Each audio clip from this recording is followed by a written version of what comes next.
Like if I'm reading, it's like why? Yeah. So you can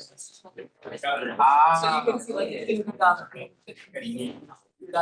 Okay, so it's a great pleasure to introduce Johannes Zeiher as our speaker for today. Johannes is the research group leader at the Max-Planck-Institut of Quantenoptics. He did his undergraduate degree at LMU Munich, a master's degree at Cambridge University, and then returned to Munich to the Max-Planck-Institut to do his PhD in the group of immobile law.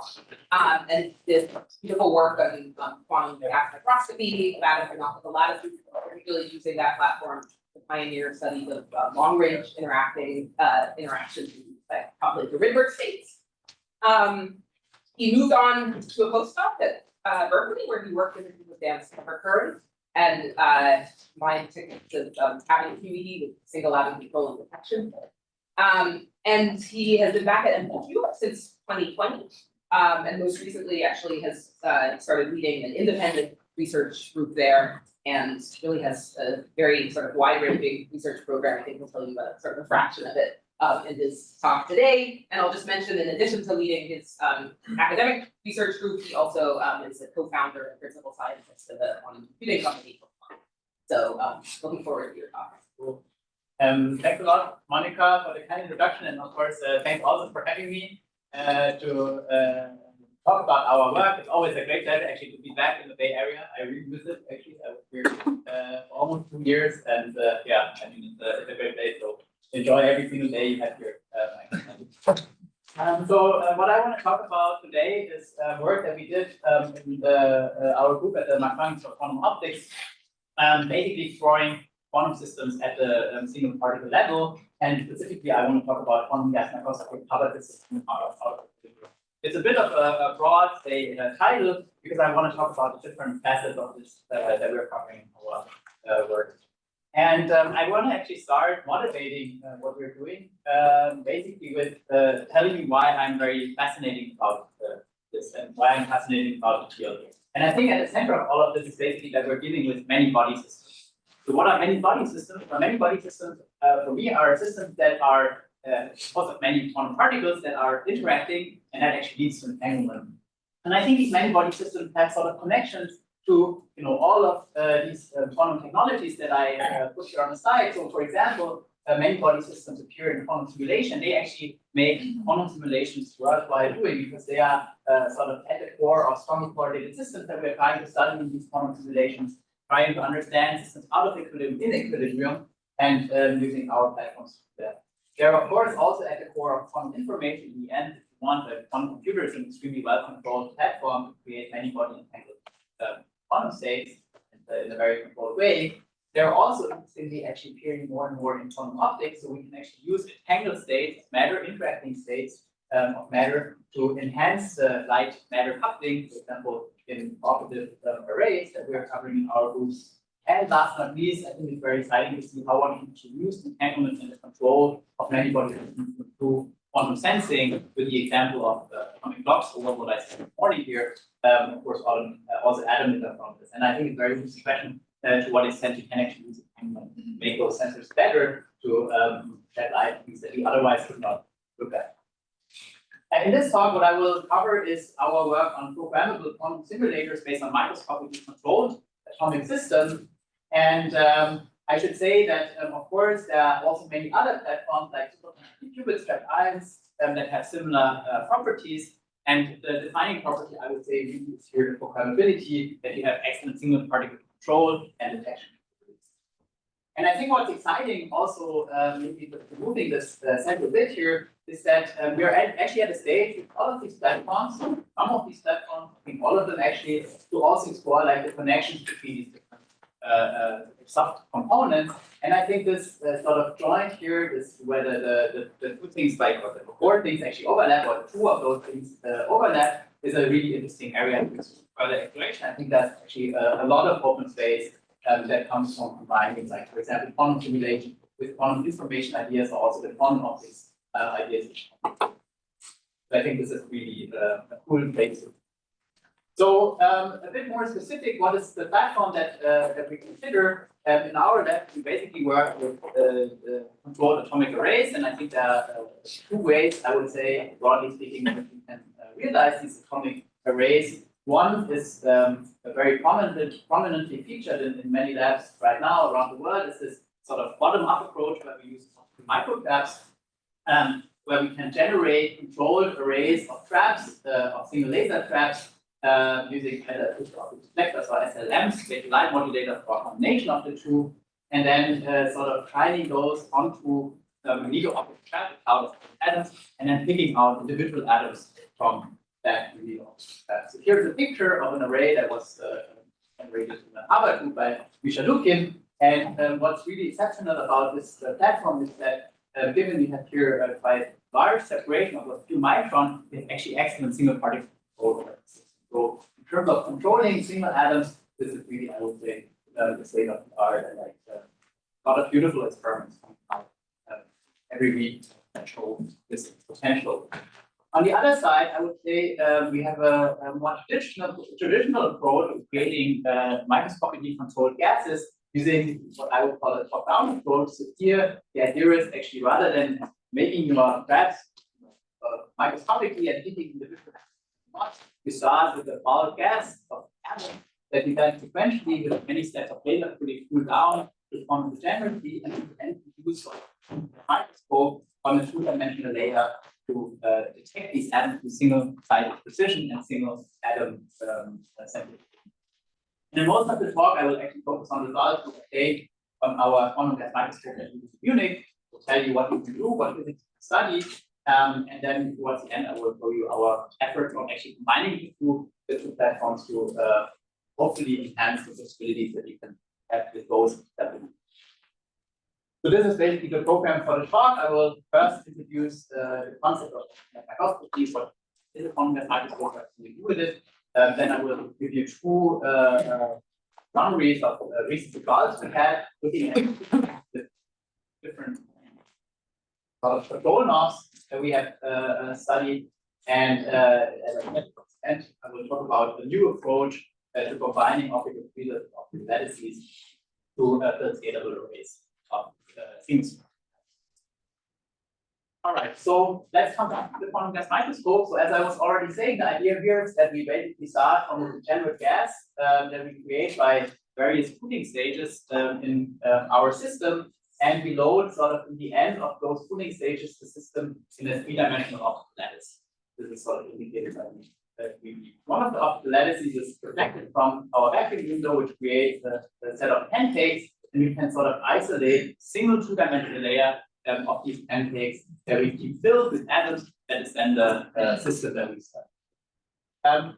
What we do in order to see individual atoms is, after we've done an experiment, we actually freeze the atomic distribution by changing the depth of the lattice very rapidly, so the atoms cannot move anymore. And then we shine in optical lattice or laser cooling light that allows us to actually make the atoms rest, while at the same time keeping them localized on their lattice side. What you see here is the typical image we get when we load the system with a very dilute cloud. You can see the white dots are all the lattice sides of our system, and then you see very clearly whether on a given lattice side there's a high level of fluorescence, which is present, or whether there's not.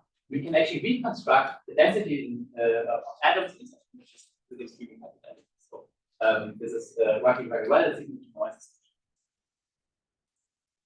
What I will also show is that we can also use the quantum gas microscope not only to detect but also to control the atoms, and this is one important ingredient to this program.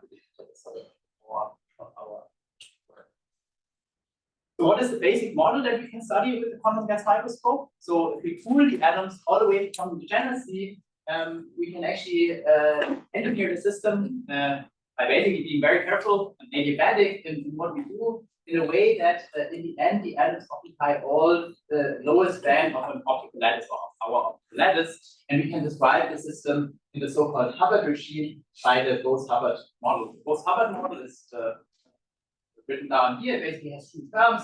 One term describes the hopping of atoms from one side to the other in this optical lattice, and the other term describes the interaction that you get when two atoms sit on the same lattice side.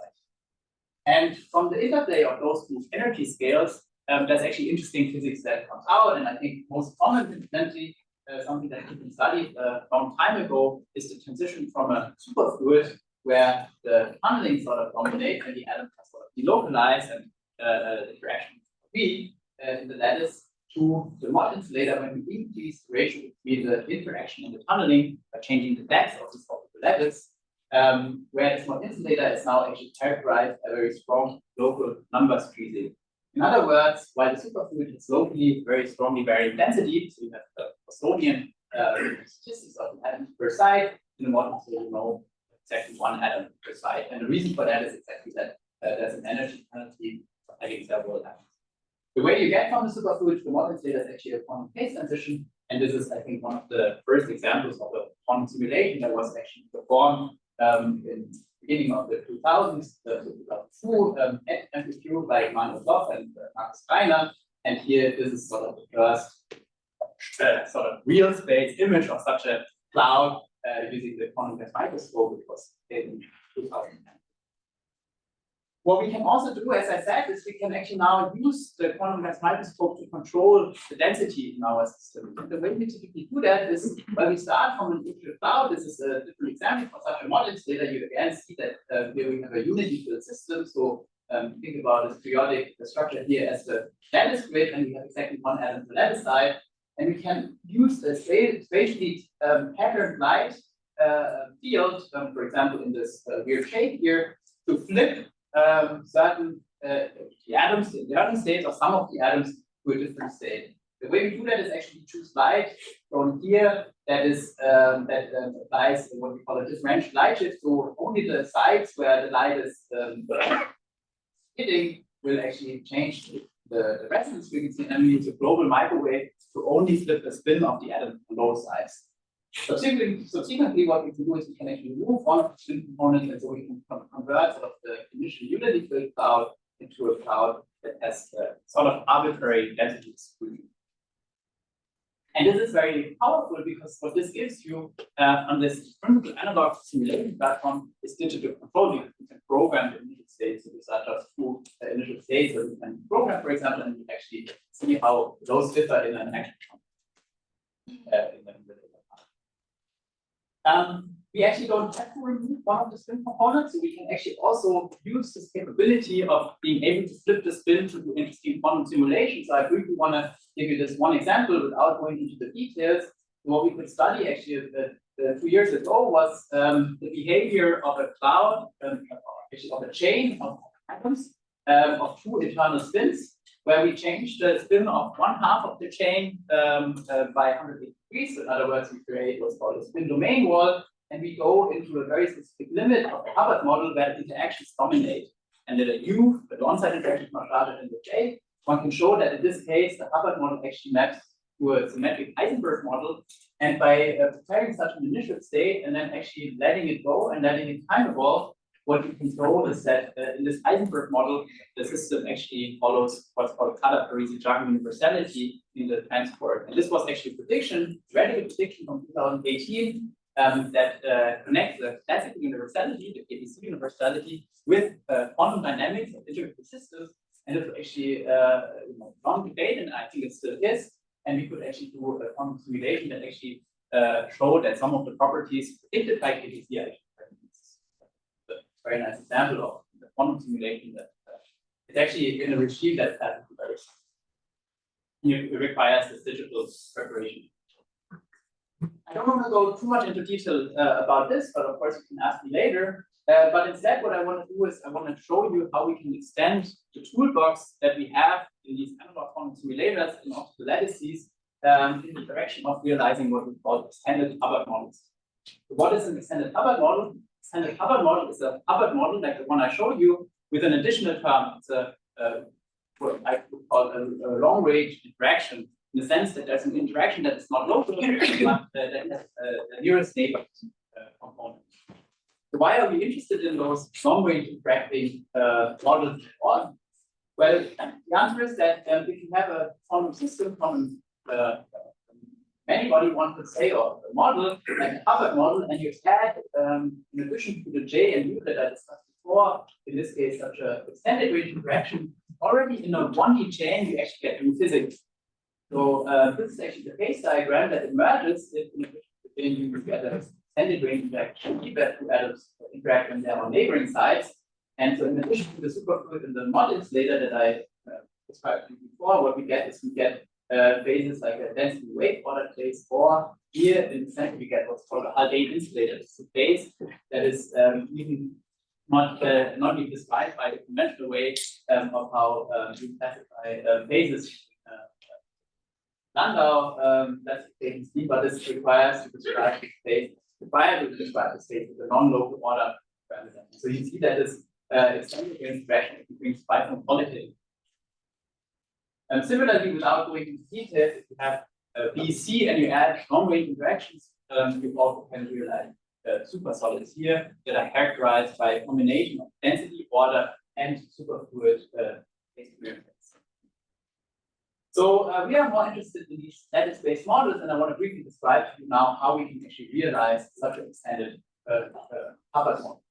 Again, here's the term. It's basically a Hamiltonian. It's basically a Hubbard model with the tunneling and the local on-site interaction. And what we want is we want to actually now engineer an extended range interaction where the atoms interact when they're on neighboring sites. So what is the idea? Well, the idea here is that we make use of the internal structure of the atom, use the ground state. So everything I showed you so far was not really explicit about which state we use. So we use the ground state in this atom. By the way, we work in this case with Rubidium 87, just to be concrete, but of course what I'm telling you is general. So we use the ground states and then we couple it off-resonantly to a high-line Rydberg state. What's special about these Rydberg states? Rydberg states are actually states where the atom, think of as the being sort of a blown up version of itself, that has long-range interactions, and by actually coupling the ground state off-resonantly to the Rydberg state, which we call Rydberg dressing, we can actually project some of this long-range interaction into this ground state. So in other words, we create a dress state with an admixture fraction beta, that is omega divided by T delta, which gives us some of this very strong Rydberg interaction admixed to the ground state. Because the Rydberg interaction is long range, this effective dress state will also be sort of interacting over long range. What we also get, and this is unfortunate in this case, is we get some of the finite lifetime of this highly excited Rydberg state. So in addition to the Rydberg interaction, which is good, we actually suffer from some interference. However, as I will show you, we can find a compromise where this interaction is strong enough to sort of do quantum simulation for this finite lifetime to kick in. And on the positive side, what is very nice is that this in the end is a light controlled interaction, right? And so we can actually switch it. So we have a controlled, switchable, light switchable interaction that we can use here for our quantum. And this is, for example, not so easy to work with bare Rydberg states where you have a very hard time switching interactions. All right. One thing that I should say is, I will describe to you now the experiments we do. One thing I should say, and I think this is something that some of the specialists here will appreciate a lot, is in order to actually realize this extended range interaction, extended range Hubbard model, we basically make use of this programmability in the sense that what we do in order to realize is we stroboscopically pulse our Rydberg dress. So we apply this coupling laser here in a stroboscopic way in order to get a certain average interaction strength. And only doing this stroboscopic scheme, we actually can boost the lifetimes into a regime where they are long at the time it takes for an atom to hop in this lens, which is the kind of field that is relevant to realize such a ending. And I don't want to go into details, but I think this is a very enabling trick that, of course, was also very successfully applied here and one Now, what experiments can we now do in order to verify or test the presence of these extended range interactions? We decided to actually do two experiments. The first one is what we call a quench experiment. What that means is we basically compare a certain initial state, and in this case, two atoms on neighboring sides that interact with this extended range interaction, and then we rapidly quench down the lattice potential such that the atoms actually can then undergo some dynamics in presence. The second one is an experiment where we compare a one-dimensional system where we put 9 atoms on initially 17 sides, and then we slowly adiabatically ramp up this extended range interaction to stay near the ground state and try to see what boundary phases we can explore.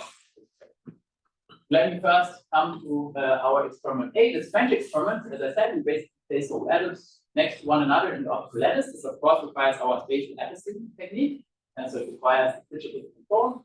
And then we turn on the extended range interaction, applying Rydberg pressing, and we quench the lattice to a depth where the atoms can start coming. And then what we observe as a function of time is the density of these of the system basically, and we check for various times and various interaction strength how the density is. So this is basically what is shown here. So on the x-axis, you just see the number of sites here, so space. On the y-axis, you see time, and then the different interaction strength. And what you see, first of all, focusing here on the left-hand side, where the interactions are zero, essentially not have no extended range interaction, you see sort of the ballistic spreading of this pair of atoms. And then as we increase the interaction strength, you see if you squeeze your eyes that has, in addition to this ballistic light cone, linear relationship of the time and space, you see a second light cone here. And put some dashed lines that we can expect from the fit that makes this more clear. And so actually the way you can understand this is that in presence of this extended range interaction, now what you are getting in addition to the non-interacting case, which still is there, so you are getting the emergence of a bound state between these two atoms due to the extended range interaction. And we call this a repulsively bound pair. Why? Because now, because of the extended range interaction, which I didn't say that is repulsive in our case, and the bounded spectrum of atoms inside an optical lattice actually create a state that is outside of the continuum of states in the lattice. And so this state, when the atoms are in this state, they can actually not separate. They have to stay together, and they can hop around with a second order tunneling process by coupling off this spectrum of propagating.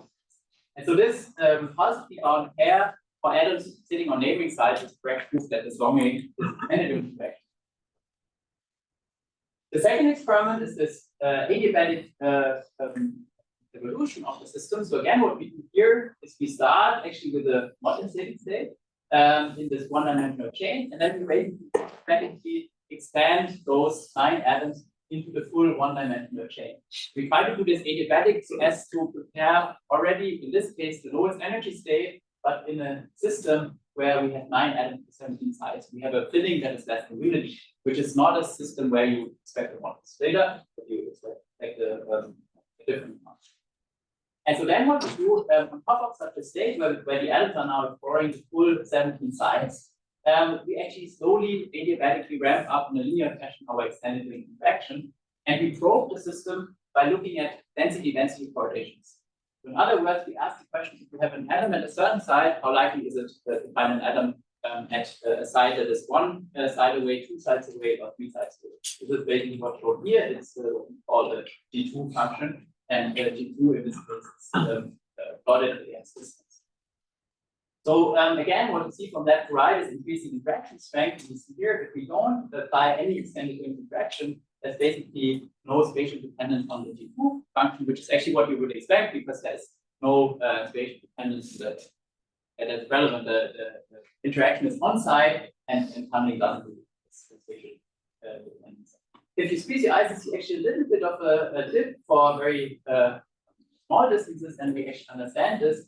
This is because of the fact that here we are using actually large on-site interactions, and you can think of this as an effect like how did that come from Pauli Institute principle by explanation. So in this case, we're working with bosons, but hardcore bosons in many ways behave like fermions. So this is sort of a trace that's left behind by this very strong interaction with bosons. However, what happens if we turn on the extended range interaction is very dramatic. We actually get a very strong suppression of finding atoms on neighboring sites and an enhancement on finding them on the next nearest neighbor site. And this actually increases the strength as we ramp up the interaction further. And this is a direct proof sort of that the system actually starts feeling this extended range interaction. You can think of this as sort of an ordering of the system into a state where you have an atom, no atom, atom. Of course, because this is not perfect, this is actually yeah. This is a connected correlator? It's always a connected correlator. So we always just subtract. Yes, and so this is actually this near adiabatic separation shows that in combination with this French experiment, we really have this extended range interaction under control, and we can now really also start exploring more regimes that are interesting. For example, this Haldane insulator that I was showing. Well, what we need to do in order to get to that scenario is actually work at significantly lower concept. Something that we're planning to explore. All right. The second experiment that I want to describe with you is now in a different class. So this is now an experiment where we look at something called Hilbert space fragmentation. So what is that? What is behind that?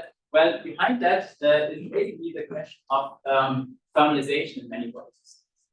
And so typically what we would expect is if we take a quantum system, interacting system, general, classical physics out of equilibrium, that over time we would actually go back to equilibrium. So for quantum systems, this has a well-defined mathematical description, which is called the eigenstate thermalization hypothesis, which says that you basically a system sort of that thermalizes does not like delocalize sort of, so doesn't keep information locally between them.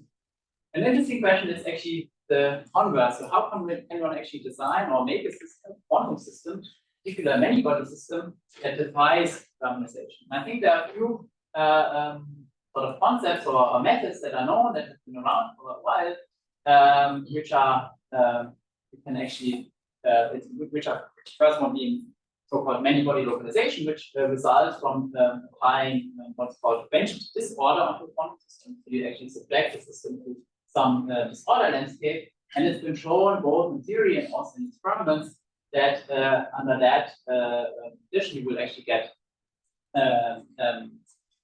you actually break what is the eigenstate thermalization hypothesis. In other words, if you prepare a system out of it, you will actually have a memory of the initial state and don't. The reason is actually in the end due to destructive interference in past. The second interesting case where many-body systems defy thermalization is in so-called many-body scars. So what are many-body scars? Many-body scars are very specific states in the middle of a spectrum that typically show some periodic dynamics, and it's actually been shown experimentally first that these states exist. Yeah? This is a work from Michel Lukin's book in 2017, and then only later it was sort of explained by very classical periodic models that these systems indeed actually defy thermalization, and they have to write. And the third method, and this is what I want to focus on here, is systems where you have strong kinetic constraints. What does that mean? It means basically that there's some principle, some underlying principle that is in the end connected with the microscopics of the system that prevents the system from relaxing. So, for example, some conservation law that has to be fulfilled, microscopic conservation law that prevents the system from going back.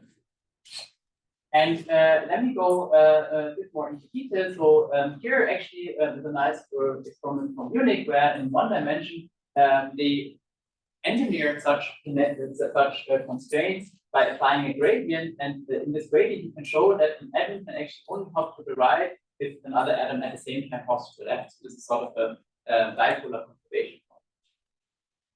What this tells is actually that these tilted systems are very good candidates to find such kinetic constraints, and this is actually also a motivation for the work that we did. So we actually, based on a theory proposed by Melissa Will and Mark Coleman, we actually explored tilted systems in 2 dimensions. So what the theory work actually was predicting is that if you take a Hubbard model, exactly what we realized natively in our system, and you start applying a tilt that is diagonal, so it basically depends on the J, then this system should be having very strong kinetic constraints in a similar way as the so the experimental task for us is actually quite easy. We have the Hubbard model natively in 1D or 2D, that's no problem. We just have to engineer tilt. And this we can do by just using a magnetic field and orienting the magnetic field in the correct way to get this tilt. The second thing we have to do is we actually choose the strength of the tilt in a very specific fine-tuned way. It's a strength where the tilt gradient exactly equals the interaction strength, such that atoms can only hop from one side to the next, if there is an atom on the neighboring side, because exactly then you are entering a resonant condition where this tilt energy is actually compensated by. In addition, the second thing we have to do is we actually prepare these initial states that sense this resonance condition. So we, starting from the initial state here, use the TMD to engineer states where we have atoms right next to one another, which we call the dimer state, or a state where we actually place the atoms always with a gap of one empty side in between, or the checkerboard state. And the prediction now is basically that if you take this checkerboard state and the dimer state, that they will actually show dramatically different relaxation behavior. These are speculations taken from the theory proposal, which actually show that if you take the checkerboard initial state and you let it go, that basically the system stays close to the initial state at all times. Whereas when you take the dimer state, you actually find a very fast relaxation to a state where the atoms sort of explore the empty space much. That.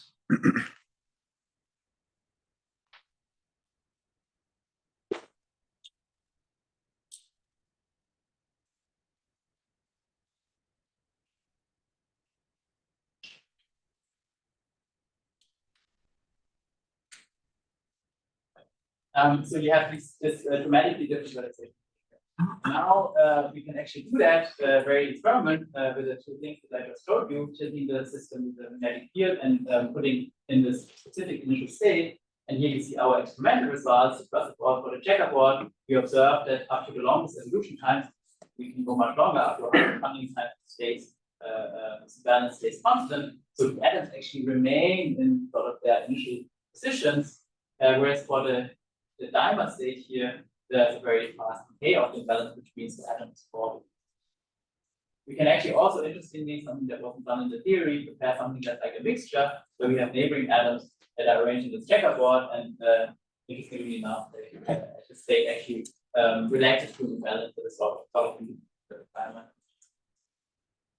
And now you may ask, well, is there something interesting? What is actually interesting about this result? Well, this is actually quite interesting. Think about it. These systems have the same energy and the same particle number. So they have sort of the same global conserved quantities, but they still show very different relaxation behavior. And the reason for this different relaxation behavior is actually that microscopically, the states are very different. And they are subject to strong constraints. And in technical terms, what this means is they're actually sitting in different bilob fragments, meaning it's fragments that are kinetically connected. This is what a bilob fragment is. If you are in one bilob fragment, then the Hamiltonian dynamics always have to keep you in this bilob fragment. And this actually, the fact that these bilob fragments exist, that not every state is sort of coupled to every other state, given the same global conserved quantities, is actually what's called Hilbert space fragmentation. So there's actually a number of these bilob fragments, and depending on where your initial state is, you will stay there.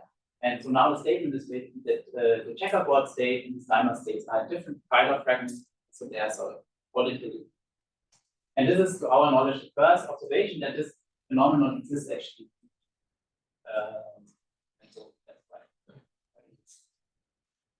right. That's something else we can do now. So let's think about now this checkerboard state, which is immobile, and let's add some defects. So in other words, let's actually introduce some resonances. And we have two ways of doing that. We can actually add, so we can actually subtract energy by moving an atom that was originally sitting on this side to the left.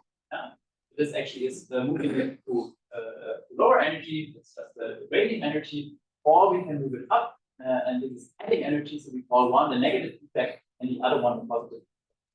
Now what we've done is we've actually introduced this resonance. So actually now the system actually can start showing some dynamics. And if you think about it, and I don't want to go into detail, the dynamics of this negative effect can actually transport it along the diagonal here. So this you get to when you think about the microscopic processes that this effect can undergo. If you think about the same thing for the positive defect, something interesting happens, namely that because of these processes, the positive defect can actually only move in one direction, but still constrained, sort of on this diagonal, but it will not propagate. And we can, of course, prepare such initial states and see whether this expectation is actually met by the experiment. And showing you if it wasn't, so here you see the data for the negative effect. First of all, if you average along this direction, that the defect here stays localized as a function of time. Whereas if you average along this direction here, then you see an initially localized defect will actually spread more or less. And for the positive defect, we also find expected behavior. Average along this direction, you find that the system basically stays put, so it doesn't spread. Whereas when you average along the other direction, you see that that's asymmetric propagation.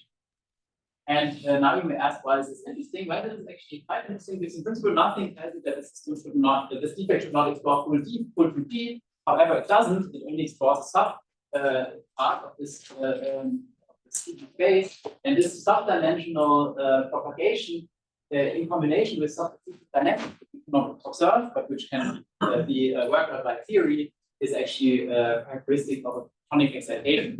So what we realized here is what's called a fractonic excitation.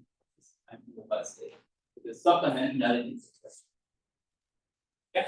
This positive defect that only moves to like the on the northwest diagonal. Right. Does it only like move in one direction, or kind of like also hop backwards, but then not so far as to like extend? So it will actually sort of diffuse in this direction. Okay. Yeah. So we're not. It's not like it can only move to the left, but it cannot move beyond the 0. And so this is quite exciting. It's simple that a system that is remarkably simple, but still addresses tonic. All right. And what we can also do now and think about is what's the impact of these fractonic excitations on transport. In order to do that, we can actually go use the programmability and prepare a system where one side is actually in this diamond state and the other side is in this immobile checkerboard state. If you look at this, basically there are now a lot of these negative defects here in place. And we can do that for 2 scenarios, one where the interface is oriented like this, and one where the interface is oriented like that. If you remember here, the direction which the fracton propagate, what we would expect is that here the fracton should actually transport across this interface, whereas here the fracton should only transport along the interface, so the interface should be pretty much stationary because there's no transport from the other direction. And this is pretty much what we see. So we see basically this in the second case that this interface stays more or less constant, whereas in the other case, sort of the interface washes out. And interestingly, as a function of time, if you look at the latest time, then it seems like this checkerboard pattern seems to grow. And we were wondering, actually, is this something artificial? Is this something that actually continues, or is it sort of stopping here? The reason why we thought it's stopping is actually starting from the initial state. You can think about all the possible negative defects here propagating to the right. Yeah? And so once all of them are gone, the question is this thing over and does it stop? Or is there longer time dynamics there?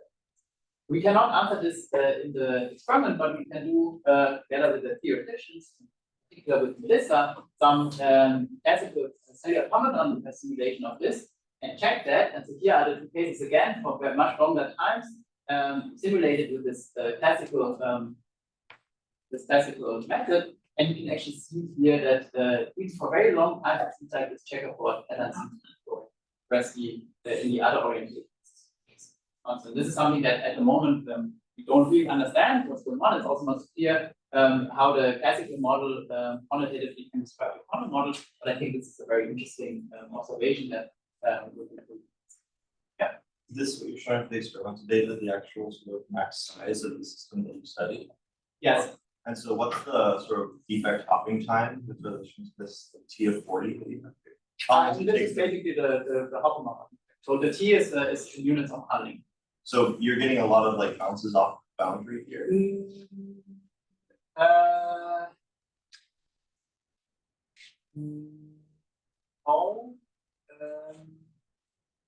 Okay, I think it's a bit more complicated because you have this this constraint, right? So I think that actually renormalizes the time. It's not like a ballistic spreading here, it's a subject. So it's not like the defect propagates all the way. So you're saying that even over like 40 normal pocket times, you don't get like Yes. defect back? Right. I mean, you can see how far it propagates roughly from our test. And this is for, So that's only- okay, that's much farther yet. I mean, most of the weight actually stays localized, yeah. But you're right that there probably would be small boundary effects. It's a good point.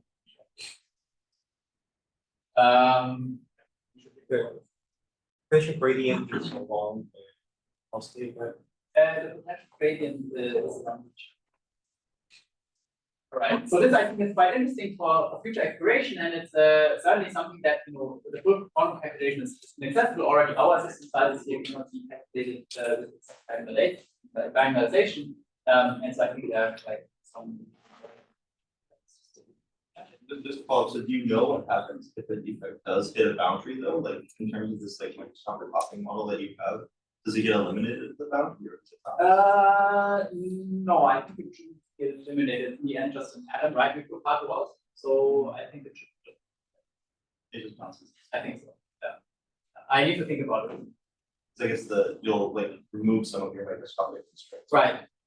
But So you might I like- think you might it like cannot pop, right? So it's an energy kind of, you can only accomplish that as a particle, right? That's the idea. Right. But like, So this is like it's not allowed to go there. but is it clear that if it's the boundary, it can only still hop along this one? I think this is true, yeah. But I need to think about it. We actually haven't talked carefully about boundary effects, so that's okay. Yeah. All right. So this I think is a very interesting to further explore, in particular the what's the significance of simulation. That actually our classic simulation not just enough to explain them. All right. In the last minutes, I don't know how much is that. 10, maybe. Okay, probably back 10. That's very good. Yeah, 10 actually get through this. Yeah. So in 10 minutes, I actually want to sort of show you some new experiments that we've done, actually further developing the capabilities of lattice platforms. And the main idea here is that we actually want to join sort of these two approaches, this top-down approach with the optical lattice, where we can study this Hubbard physics that I was showing you, and on the other side is very cool optical tweezer technology, where you have the capability of moving around and where you have a lot of flexibility in both. A reason to do that, of course, is that I think both of those individually already have very nice properties, but I think if you join them, I think that's wide prospect of very good. In the sense of making more. So, of course, this is not something that we are the only ones doing, and there's been quite some nice experiments in the very recent past. In particular, I want to highlight the work from Alan Kaufman's group at Gila, where they really pioneered this whole idea of combining optical lattices with optical tweezers, and they actually managed to use a single optical tweezer and place an atom inside this tweezer, and then actually release it in an optical lattice, and really do this in a way that the single particle keeps its coherence, so you can actually explore now programmed sort of Hubbard systems. In a similar way, there was, let's say, slightly different technical approach, nice work from the Barker's group in engineering Fermi Hubbard systems, placing individual tweezers loaded then from the Fermi gas, and then using the programmability. And then there's some work from our group where we used the sort of optical traps to turn on and off individual lattice sites, deep lattices, and also work on tangents to what they call a quantum lattice, also avoids the combination. So our contribution to this is a new experiment where our goal was now to sort of start from a slightly different angle than, for example, what the Kaufman group is doing, where usually the idea is you have tweezers and then you tweeze the atoms, catch the atoms in the tweezers, and then you place them in the lattice. So what we thought is, well, it's actually possible to build a lattice in which you can directly load atoms from a magnetic optical trap, as if you would shine in a tweezer array. And the answer to this is yes. So we actually constructed a lattice, which is a single beam that we reflect, that is actually very tightly focused in the vertical direction here, so as to basically sort of build microscopically something that looks like a tweezer, even though it's a potential generated by an optical. And our question in the beginning was actually, can we get into a regime where we can now superimpose such a potential with a vanilla optical trap and then actually get significant loading in such weird sort of shaped fuses and such cigar pieces? And the answer is yes. So we can actually load our lattices, and this is again this single beam lattice from the vanilla optical trap in a way where we can also still see individual atoms. So we still have the quantum depth microscopy that is so powerful to actually resolve lattices that are filled and neighboring. And this is actually something that I think otherwise would be not possible. We can actually directly load such a single plane from our media. The question is, and this is a bit for the experts, how do we actually make sure, or do we know that we actually load single atoms? And the answer is given here. So what we can do is we can actually study what we call the histograms, emission histograms on such clouds as a function of the density of the mod, so how many atoms we load. And we can do that actually in this case for 2 images. And we see here, don't want to go into detail, that if we take a first image, we see a quite significant count number for high emissions, which actually indicates that in that case we have still lattices that have several atoms, but this first image at the same time actually acts as a parity projection image. And so in the second image that we take, we actually see then a nice bimodal histogram. So we actually know that in such a cloud, we have really 0 or 1 atom in every lattice, which is enabling for any quantum simulation. So this is quite surprising. This parity projection in this weird lattice potential was also very powerful. So what can you do with this? Well, one thing that we thought is, well, let's actually just load such a trap and let's see whether we can basically resort this. And the answer is yes. We can actually now go with an individual tweezer, pick up some atoms, and then in this case, still with multiple rounds, our resorting wasn't optimized. We can actually start building arrays in this optical lattice with a single tweezer. So this was our essentially first attempt with resorting move fidelity of about 70%. We are now about 99%, so I expect to try this again. But it shows that in principle. How long does it take? Okay, at the moment we are can give you a 5-minute answer. This takes, I think, maybe 500 milliseconds, 300 milliseconds in the image. So, but I think this can be cut by orders. What we can also do is we can actually combine the tweezer and lattice platform in a way as to realize continuous operation of arrays. So what's the idea here? Well, the lattice is actually a stationary storage array that is always there. It provides sort of many sites that we can play with, and we can use that sort of to define a storage zone. At the same time, we can actually have an optical tweezer array that we overlap that we can continuously reload. And then what we can do is we can actually run this in a cycle where we load the loading zone, move the atom into the storage zone with an optical tweezer, and then we keep the atom there while we run the next loading cycle. So one thing actually has to be done before we can actually run a loading cycle. We have to hide all the atoms in the storage zone, and Strontium actually is quite convenient for that because we have metastable states. We can actually hide the atom here in these metastable states before we load the loading zone, and like that, we can actually keep the system running in a continuous fashion. And so here is actually a video that shows that. Can I quickly show where you see basically this storage zone, you keep the atom register alive here, and you continue to reload the storage, the loading zone, and then you move the atoms over. And so this we can in principle run as long as you want. Now you may say, well, this is not so useful because you're taking images all the time, so never run a quantum calculation or so. That's true. I will comment on this in a second. But what is actually definitely the case is that like this, because we are replacing in every shot the atoms that we lost, and we don't have to resort all the atoms, we can actually build significantly larger arrays than would be possible otherwise. And we are not limited here by number of tracking sites and really scale the number of atoms. I think this was to some extent actually also realized already by Adam. That's a side paper by him and acknowledged. Cool. There are 2 immediate questions that emerge that you may ask. So first question I already alluded to, well, how can we actually make such a reloading scheme compatible with maybe current quantum computation? So this obviously could have very nice applications there. And the second one, coming back to my motivation, how can we actually get the system into the Hubbard regime?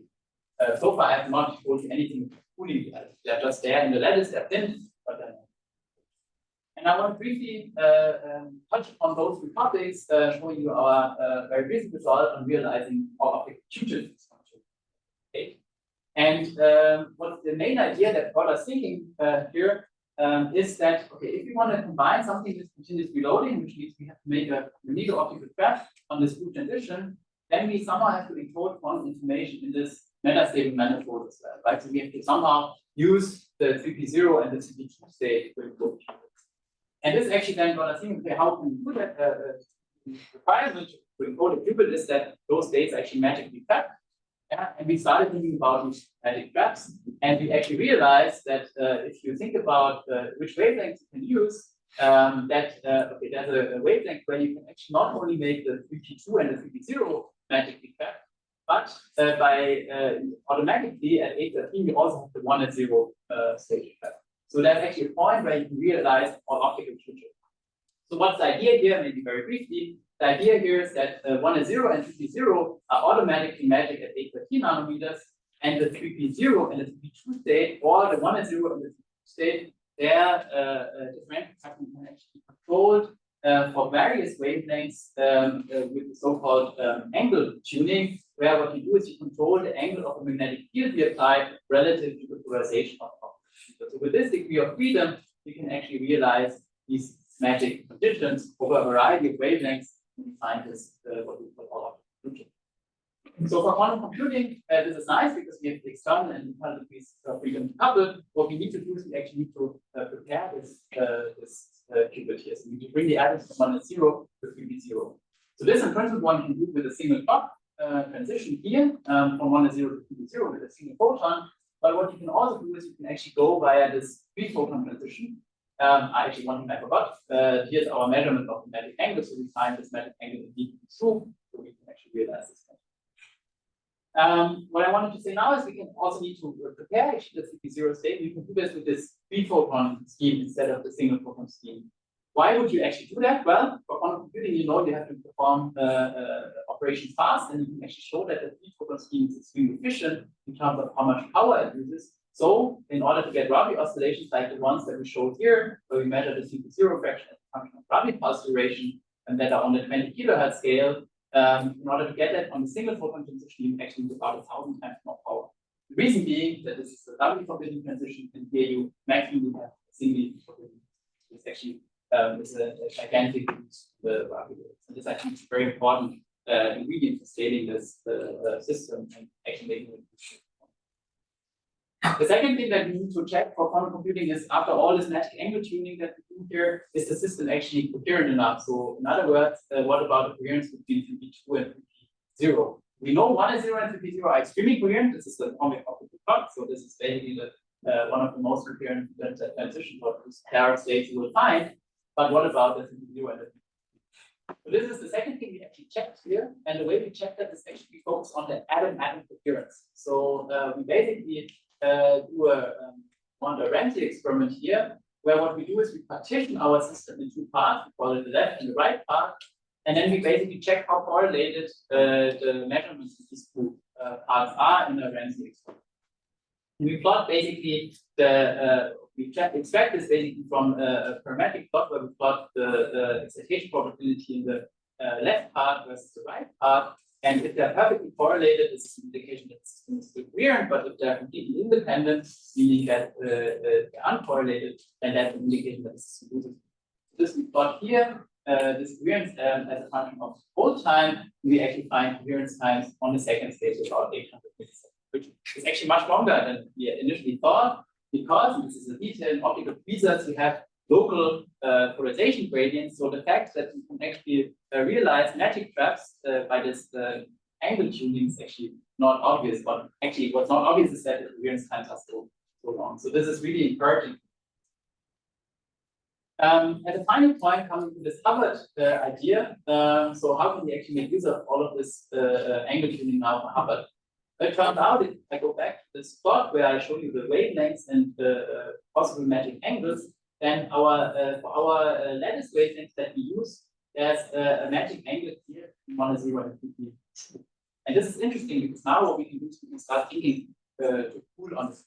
We actually started working on this, and it seems like this actually is really working. We can actually in this dark state that is now started tooling with this field. And I don't have time for detail, but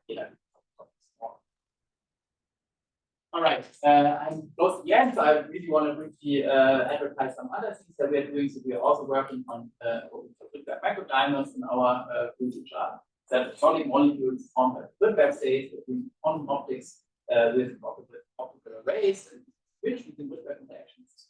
And we have cavity experiments where we're placing array inside cavity. And last but not least, we have actually quite some going on things from computing, really focusing on digital role and role. So if you're interested in any of these topics, you can do. Most important slide I should show is the thank you slide. So here are the teams that were involved. So mostly on the single atoms experiment, which is the team working on the quantum microscope. Charlie working on the Rydberg dressing, and Daniel working on the Hilbert paper, and I wanted to. And with this, I bring up the summary slides. I hope it means that these programs will come together in a variety of reasons, and in particular, also that actually combining the visa technology with these lattices is a very bright future, and it has possibility making proper goals. The visa arrays, for example, adding loading, but also giving us a new avenue towards Hubbard physics with a lot of control, especially for all of it. That I'm at the end. I think it's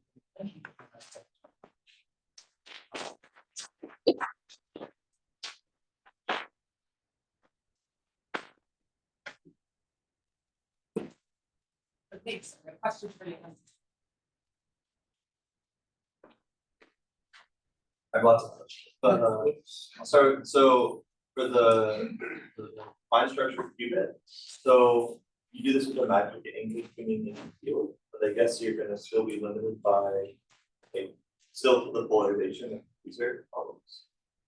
actually we don't really know what we need by right now. I think what we actually limited by right now is our routing between dynamic under the bug, which I think is fair to do because we're in the atom. So we want to get rid of the laser atom coherence. And what we need to do there is we're doing an XY8 sequence, but we are very limited in how many pulses we can apply because of our finite Rabi. Different story why the Rabi is finite and it's not fundamental, but that just means those pulses. And I think this also us kind of stay with the XY8 pulses that are almost 100 microseconds, 100 milliseconds separated. If we could do more pulses, I think it would actually significantly improve the measurements. So this, I would say, is the lower bound with the limited means that we have. Now, Also, so you don't think that like the tweezer polarization and how much is problematic? it is problematic, but it's actually echoed out because of the so this, yeah, it's no big problem. But we can measure this, so this directly actually translates into a differential shift in the of the 3D2 state, and we can measure that spectroscopically. And that those shifts are actually on the kilohertz scale. They're quite large, but we can perfectly accurate. There are many features. Yeah. I'm happy.